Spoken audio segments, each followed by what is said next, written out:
میرے قابل احترام بزرگوں، آج کے بیان میں حالات حاضرہ کا مختصر ذکر اور ان حالات میں ہمیں کیا کرنا چاہیے اس کے بارے میں کچھ باتیں بیان کرنے کا ارادہ ہے۔ اس وقت ہمارے ملک کی جو حالت ہے اور مہنگائی کا جو عالم ہے اور سیاسی طور پر جو صورتحال ہے وہ انتہائی ناقابل بیان ہے، اور مجھ سے زیادہ آپ حضرات بھی اس سے واقف ہیں۔ پاکستان کی معیشت کی کشتی ظاہراً ڈوبتی ہوئی معلوم ہوتی ہے، اور معلوم ہوتا ہے کہ حکومت نام کی کوئی چیز موجود نہیں ہے۔ بد نظمی، بد انتظامی اپنے عروج پر ہے۔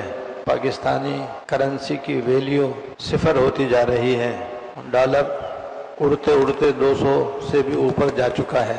یہ حالات انتہائی ابتر حالات کہلاتے ہیں، یعنی ہمارے ملک کی ہر لحاظ سے صورتحال نہایت بدتر ہوتی جا رہی ہے اور تیزی سے خراب ہوتی جا رہی ہے۔ اس پر کسی تبصرے کی کوئی ضرورت نہیں ہے، ہمارے اور آپ کے سامنے ساری صورتحال ہے۔ اس کی کیا وجہ ہے؟ تو اس کی جو اصل وجہ ہے وہ ہماری بدعمالیاں ہیں۔ قومی اعتبار سے بھی ہماری حالت ناقابل بیان ہے، اور سیاسی طور پر بھی ہماری صورتحال ناقابل برداشت ہے، اور مجموعی طور پر ہم سب مسلمان جو پاکستان کے اندر بستے ہیں حقیقت میں اللہ تعالیٰ کی نافرمانی میں ڈوبے ہوئے ہیں۔ جو لوگ دین پر چلنے والے ہیں، دین پر عمل کرنے والے ہیں، حلال حرام کی کچھ تمیز رکھتے ہیں، نیکی بدی کا فرق جانتے ہیں اور گناہوں سے اپنے آپ کو بچاتے ہیں، نیک کاموں میں اپنے آپ کو لگانے کی فکر رکھتے ہیں، وہ آٹے میں نمک کے برابر بھی نہیں ہے۔ اور ایک ارشاد ہے کہ اعمالکم اموالکم، تمہارے اعمال تمہارے حاکم ہیں، یعنی جیسے تم ہوگے ویسے تمہارے حاکم ہوں گے، یعنی جیسے تمہارے اعمال ہوں گے تم پر حاکم ویسے ہی آئیں گے۔ یہاں تک حدیث میں ہے کہ تم اپنے حاکموں کو برا بھلا مت کہو بلکہ اپنے آپ کو درست کرو۔ جب تم درست ہو جاؤ گے تو خود بخود تمہارے حاکم بھی صحیح آ جائیں گے۔ تم خود نہیں سدھرو گے اور تم اپنی اصلاح خود نہیں کرو گے تو یاد رکھو کہ تمہارے حاکم اچھے نہیں آئیں گے۔ تو اس وقت حالت ہماری بحیثیت ہمارے پاکستانی قوم کے اچھی نہیں ہے، جس کی وجہ سے پاکستان میں ہر جانب سے مایوسی، نا امیدی، بدحالی اور مہنگائی کا پہاڑ اونچا ہوتا جا رہا ہے، جس کی وجہ سے ہر آدمی پریشان ہے۔ تو یہ ہماری بدعمالیاں ہیں، ہمارے گناہ ہیں، ہماری نافرمانیاں ہیں، ہماری نافرمانیاں عروج پر ہیں، جس کی وجہ سے یہ صورتحال ہے۔ اگر اب بھی ہم نے اس کا جو قرآن و حدیث میں حل بیان کیا گیا ہے اس پر عمل نہ کیا تو اس سے بھی زیادہ بری حالت ہو سکتی ہے، اس سے بھی زیادہ بدتر صورتحال ہو سکتی ہے۔ اس لیے ایسے حالات میں ہمیں کیا کرنا چاہیے؟ تو پہلا کام تو یہ ہے کہ حکومت پر تبصرہ کرنے سے، سیاست پر تبصرہ کرنے سے، سیاسی لوگوں کا اچھا برا سامنے لانے سے گریز کرے۔ وجہ یہ ہے کہ اس کا کوئی فائدہ نہیں، اس تبصرے کا کوئی فائدہ نہیں۔ ہاں اس کے اندر یہ ہو سکتا ہے کہ ہم حد سے آگے بڑھ جائیں اور ہم کوئی ان پر جھوٹا الزام لگانے میں مبتلا ہو جائیں، اور کچھ نہیں تو ان کی غیبت میں مبتلا ہو جائیں اور ان کی برائیاں کر کے اپنا قیمتی وقت ضائع کر دیں، اور پھر مجموعی طور پر سوچو کہ اس تبصرے سے فائدہ کیا ہوگا؟ فائدہ کچھ بھی نہیں۔ ہمارے کہنے سے نہ کوئی اچھا ہو جائے گا اور ہمارے کہنے سے کوئی برا نہیں ہوگا، تو ہم اپنا وقت کیوں ضائع کریں؟ اور مزید ہم اس گناہ میں جس کے اندر وہ مبتلا ہے ہم شامل کیوں ہو جائیں؟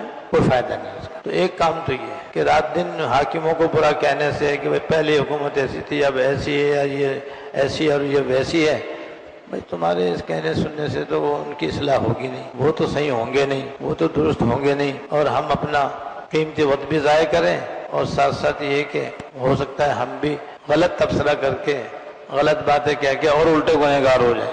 ایک تو کام یہ کریں، اس کی جگہ دو کام کثرت سے کرنے کی ضرورت ہے۔ کثرت سے دو کام کرنے چاہیے۔ ایک تو یہ کہ یہ جو کچھ بھی حالات آ رہے ہیں بلا وجہ نہیں آ رہے۔ دنیا میں ہمیشہ اللہ پاک نے ایک قاعدہ اور قانون مقرر کیا ہوا ہے، بس اس کے مطابق ہوتا رہتا ہے، جو کچھ بھی ہوتا رہتا ہے۔ وہ یہ کہ جیسے کرو گے ویسا بھرو گے، یہ اللہ تعالیٰ کا قانون ہے۔ جیسا کرو گے ویسے ہی بھرو گے، جو زمین میں بیج ڈالو گے وہی کاٹو گے۔ اچھے کرو گے تو اچھا انجام، برے کرو گے تو برا انجام۔ یہ جب سے دنیا چلی ہے یہ چلتا آ رہا ہے اور چل رہا ہے اور قیامت تک اسی طرح چلتا چلا جائے گا. لہذا ہمارے گناہوں نے ہمیں یہاں تک پہنچایا ہے، ہماری بدعمالیوں نے ہمیں اس انجام تک پہنچایا ہوا ہے. لہذا سب سے پہلے ہم اور آپ اپنا جائزہ لے کر کے اپنے اندر جھانک کر دیکھیں کہ ہمارے باطن میں کون کون سے کبائر ہیں، کون کون سے گناہ کبیرہ ہیں جن کے اندر ہم مبتلا ہیں. اپنے باطن کے گناہوں کو بھی دیکھیں، اپنے ظاہر کے گناہوں کو بھی دیکھیں. الحمدللہ مساجد میں عام طور پر علماء کرام فضائل بھی بیان کرتے رہتے ہیں، گناہوں پر بھی متوجہ کرتے رہتے ہیں، جس کی وجہ سے ہم اور آپ جو یہاں جمع ہیں ہمیں کافی حد تک گناہوں کا علم ہے. یہ بھی گناہ ہے، یہ بھی گناہ ہے، یہ بھی گناہ ہے، یہ بھی گناہ ہے، یہ بھی گناہ ہے، یہ بھی گناہ ہے. تو ہو سکتا ہے بعض گناہ ایسے بھی ہوں کہ جو ہمارے اندر پائے جاتے ہوں تو ہم فوراً بلا تاخیر ان سے سچی توبہ کریں.